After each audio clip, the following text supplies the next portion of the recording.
Welcome to Midnight Circle, from your friends at House of Whimsical Terror, a chat about spooky topics. And this week's topic is animals and the unseen. Yes. So, Mary, I love this topic. You picked this topic. I did? And I love this topic. You did pick this topic. I sent you some things and you were like, this is a great topic. I'm like, you picked this topic. I know. It's probably because I adore dogs. Yeah. And this is a great topic because I actually had to do a little research in order to speak on this topic, which is what I love about Midnight Circle, because it spurs one to explore the rabbit hole further. Yeah, we were going to do Midnight Circle just about like topics that we're interested in, but it seems like each one has its own little stories built in as well. Yeah. So I was not expecting that, but I'm glad. Yeah. So we'll have spooky stories plus some perhaps factually relevant information. Awesome. Yeah. So animals often sense disaster, and that's really what I was looking into. Like, they will actually sense disaster even before technologically advanced warning systems. Interesting. Mm-hmm. I love that. And not surprising to me, but very interesting. Yeah. So in 2004, during the absolutely tragic Indonesian tsunami, there were eyewitness accounts of animals that they fled inland, right, and out of the area hours before 30-foot walls of water just smashed into the coast. Terrifying. Absolutely treacherous and just a horrible situation. And some people listen to their animals? Yes, many of the people who survived actually followed the animals inland and up into the hills and away from they somehow had an innate understanding to do that. Smart. So follow the animals. Follow the animals, yeah. And if you don't see the animals or hear the animals, that's a sign that they're already gone. They're already gone. And in Tonga, before the recent eruption, the sea turtles, someone was reporting that the sea turtles that were on the beach heading toward the sea, they actually did U-turns, some of them. They turned back away from the sea. Whoa. Yeah, which is, I mean, again, they know. In Sumatra, before the 2010 earthquake, it was reported that the elephants all fled to higher ground. Wow. Yeah, so if your elephants are fleeing, just follow them. Yeah, they're like super follow smart. The elephants. Yeah. Higher ground. So then, of course, historically, right, I have to look at the history of everything. In 373 BC, Greek historians were actually writing about how rats, snakes, weasels, and dogs, because weasels were a thing, were fleeing the city of Helika before an earthquake. Whoa. Right?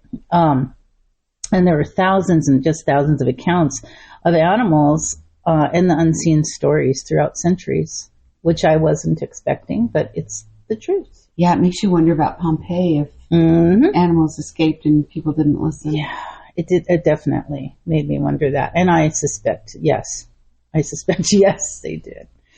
Both the animals took off and the people did not listen, yes.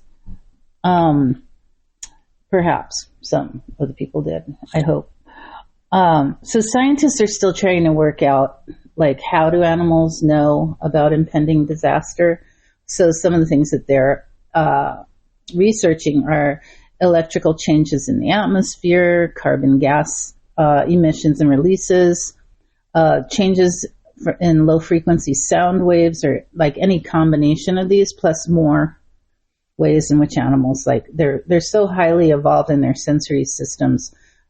They're really studying, like, what are these types of things that they're sensing that puts them in a situation where they're able to pick up on these things that humans, advanced technological warning systems can't, or humans themselves cannot, right? Yeah. Super important, valuable information that would be. So I think that animals basically just have a sixth sense, and that's what I would call it, right? Yeah. Yeah. I mean, the sixth sense is not paranormal, but just is that they can, they see and sense, perceive what's going on with the earth. Mm-hmm. Yeah. Their sensory systems are just so highly evolved. Exactly. Yeah. And they're so connected to the earth. Right. So perhaps the sixth sense also senses spirit.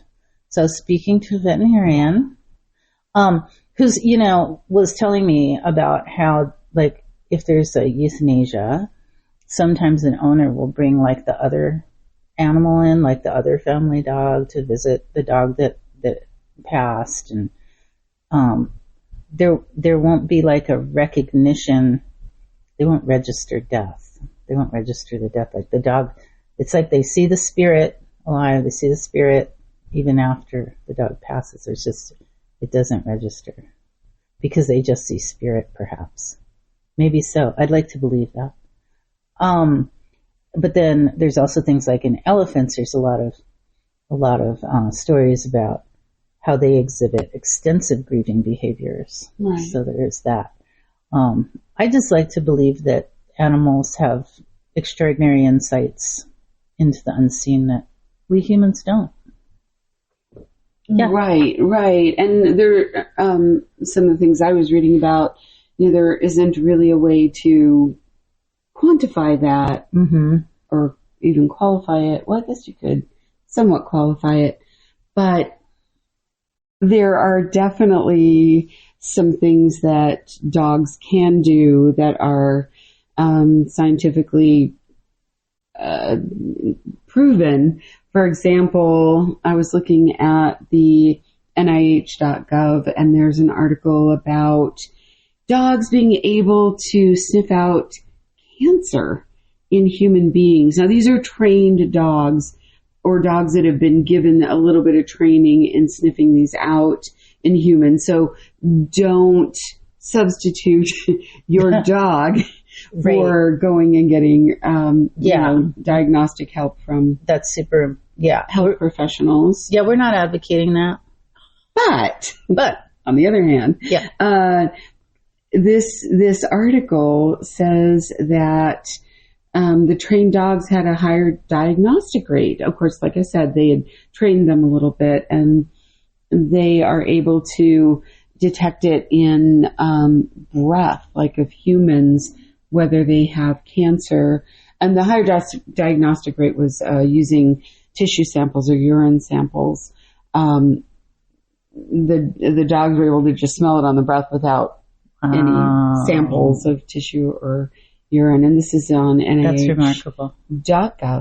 And they call them sniffer dogs. They can diagnose lung cancer and other kinds of cancer as well. But I think they're specifically looking at that in this article, which is fascinating. So it does make you wonder, like, what can dogs sense that we can't, because they're, they have superpowers. I know I'm going to talk mostly about dogs, but I love dogs. So I'm good with it. And the Doberman, he's always around making way too much noise during all of our podcasts.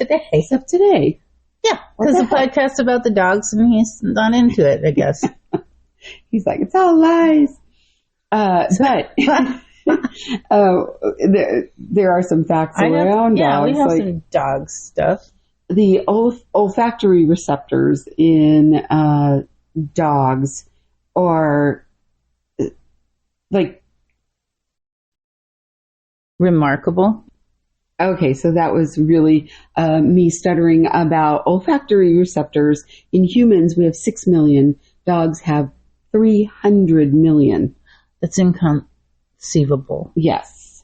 And in, hearing, humans have 20 hertz. Dogs have 3 times that, 64 hertz. Oh. So they really have all those superpowers that some of the research articles about humans and dogs helping each other in their evolution or in their survival rate up until now, you can see how one, helps the other in different ways, and especially dogs helping us, like warning us well ahead of time when there is danger coming or, knowing what's going on. Here's our Doberman finally.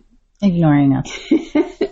But, so many people have those stories about dogs just staring at weird places or being uncomfortable going into a certain room or a certain area of the yard. Right. And it seems to be no explanation for it. I talked about it a little bit in, They Lived Here Before, one of our early episodes, when my dogs didn't want to go into that front bedroom. I could not make them. I mean, I could make them, but they weren't happy about it. Yeah. And especially my cattle dog, who was, my shadow, he was next to me all the time.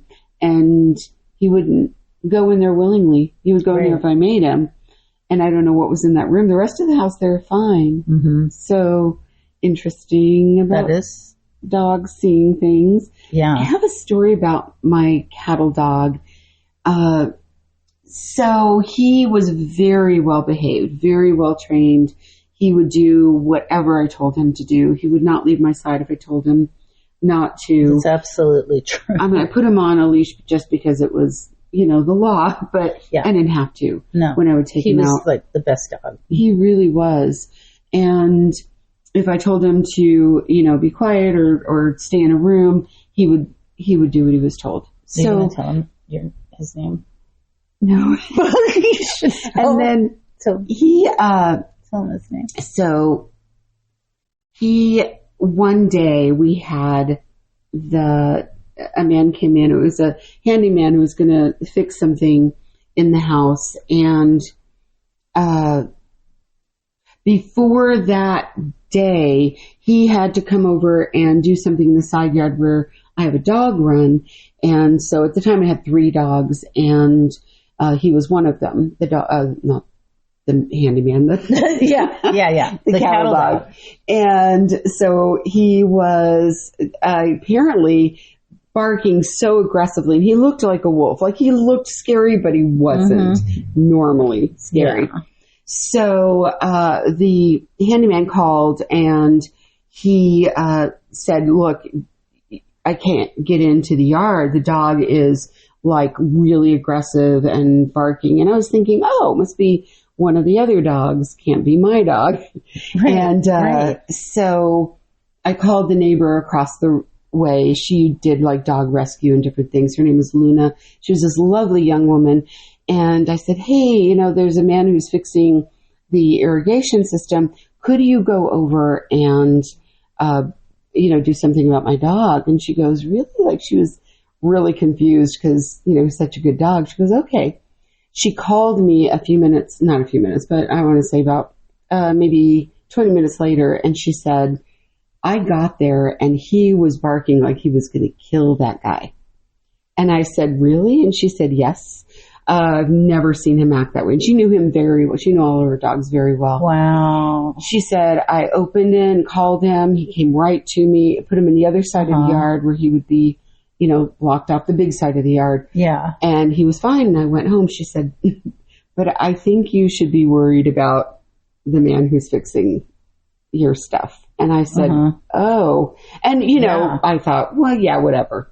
I shouldn't have thought, yeah, whatever, because fast forward to about 2 weeks later, he was coming over and I happened to be home on this day and I had all 3 dogs inside and it was usually fine. The dogs might bark a little when people get there, but then you tell them, quiet down.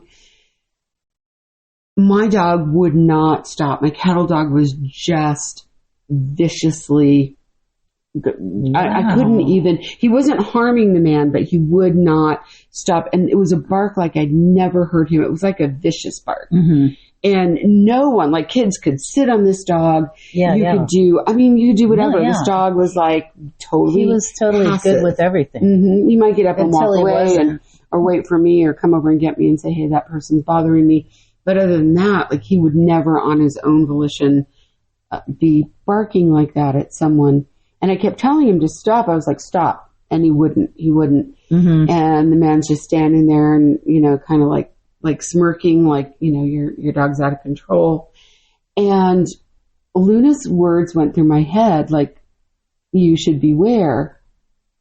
And I thought, okay, I'm going to listen. Yeah. And I told him, I said, I'm sorry. I don't think this is going to work out.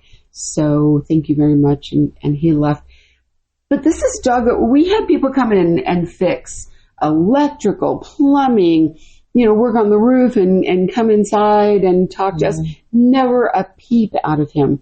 This particular man, I don't know what it was. Just absolutely could not calm down. And I think there was something not quite right. Yeah. I think it's important that we listen to our dogs when they don't like people. Sometimes you just don't like somebody, but this was like that. It was over the top. Exactly. When they're that expressive, there's something happening there. It'd be different if he had ever been that way ever in his life. Correct. I'd had him since puppy. Yeah. And he never had done that. My brother had 2 dogs. I love this story. It's so weird. I was visiting him in California. He had a house and he had been there when I got there, maybe a few months. And I was in his kitchen. I turned around. There was a living room right off the kitchen and then the stairs going up to the 2nd floor. And his 2 dogs, he had a Chihuahua and a little terrier, like small dogs, were like sitting at the foot of the stairs looking up. We were the only 2 people in his house and we were both, downstairs. My brother was sitting in his living room watching television. I was in his kitchen and I told my brother, I said, look at your dogs. And he turned around and he said, oh yeah, I don't get it, but they do that all the time. Whoa. And I said, really? He said, yeah, they don't. He said, it's weird. They aren't like barking like there's something, because these are dogs that are yappy. They bark when someone's coming to the door or someone's outside. Yeah. They weren't barking. They were just looking up as though someone that they knew was at the middle part of the landing before you go up the second part of the staircase. Someone was just standing there looking down at them. Oh my and they were gosh. just looking straight up. It was so strange. My brother said about a week before, he said the weirdest thing happened. I was alone in the house and just the dogs. And I heard the dogs just start barking really loud. But they didn't go up the stairs. They stayed at the foot of the staircase. And he said he quieted them down. And all of a sudden he heard this like a clocking or clanking, not a clanking, more of a, I can't describe it, but like a sound, like someone had like clacked something together or something. And he's like, someone's upstairs, but there's no way for anyone in this house. And I've been in this house many times to get up to the 2nd floor from outside. Like you had to come in through downstairs in the back or downstairs in the front. Right. And the rest is just a flat wall with windows. Like there's no way to climb up there. So Brian went running up the stairs thinking someone was in his house, and he's looking around, looking at different rooms, looking, laundry room, bedrooms. There's no one there, nothing. He's looking in closets, looking everywhere to see if someone was there. No one was there. And he walked back downstairs and there were the dogs just sitting at the foot of the staircase looking up. But that's the only time they barked, but they didn't run up there. Like dogs would be like, someone's upstairs, let's get them. And would run up there. They didn't. They just barked from the bottom of the staircase and there was nothing up there, but he distinctly heard. Well, yeah, nothing you could see. Right. Because it's animals in the unseen, Esther. I know, the unseen. Those dogs could see things that we couldn't see. I believe that dogs can see things that we cannot see. And obviously they have the physical capacity to probably, be able to perceive those things. So John Doe, I used to have a little dog, for those of you that don't know, but anyone that knows me knows. He's famous. He was infamous. He's like Facebook famous, my little dog. He was a little 10 pounds of terror min pin named John Doe, who sadly transitioned into the other realm a couple of years ago. Little textile designer. Yeah, he was an amazing little dog with a huge personality. But I have talked about like Walter, who lives in my house, the ghost man that lives in my house, or perhaps I live in his house because he was probably here first. The bedroom in which many eerie things occur that you can hear about if you listen to our other episode about Walter. But John, as he got older, John Doe would, in the middle of the night, he would go into that room and he would just hang out in there and kind of walk around. And sometimes he'd just stand and stare at that same location that people perceived this energy of Walter. And then he would come out and he would stand in the middle of the living room, which is right next to that room. And then he would just bark. He would stare and he would bark. He would stare and he would bark. Creepy. Like to play bark, though. Wasn't like, like yeah, it wasn't like fun. like he was having fun with something invisible. He was a very unusual guy. But so's Walter. And, John's probably still around here, running around doing things anyway. Yeah. Making mischief. Because that's... tell the nightlight story? No. You don't want to? You can tell a nightlight story. I don't know it as well. So when I got up so one night I got up because John wasn't in his bed where, like he was gone for a while. And so I got up to go see where he was. And then I found him eventually in the other room on way out to the door. And then I came back into my bedroom, and the nightlight that wasn't on was now on. The nightlight with a switch that had to be flipped was now on. Oh, so creepy. It was very creepy, but that's, only one of the many creepy electrical occurrences in the house. But yeah, that was one of the stories, because I had to go get my guy, but he was out and about doing his thing, and Walter was obviously having his way with my nightlight. So, but yeah, so creepy occurrences, things you can't see, lights that come on, dogs. And I think we're probably going to have other dog stories sprinkled through our future stories, because now that we've talked about this, I have like all these different stories that I realized. Right? Yeah. Like a whole dog story episode. Yeah. Maybe. And I don't think that it would be like go into this episode, but part of like, future episodes. It's true. It's absolutely true. There have been studies about dogs and their remarkable capacity for empathy. So they will notice like even facial features on humans if they are, looking sad or angry, they know. And something happened last night. I was feeling really down and I don't know why. It was just like a one of those things. I was just really miserable and I had something to get done that I just could not figure out on my own. And I'm sitting with my computer on a small table that's kind of a portable table that I'll set in front of the couch and just work on that rather than going to a full table. And the little dog that lives at my house now is a little Jack Russell mix. Yeah. And I just, at one point, I just put my head in my hands. It just felt good to just put my head down in that kind of universal symbol of despair. Right. I wasn't despairing. I was just down. I was just feeling down.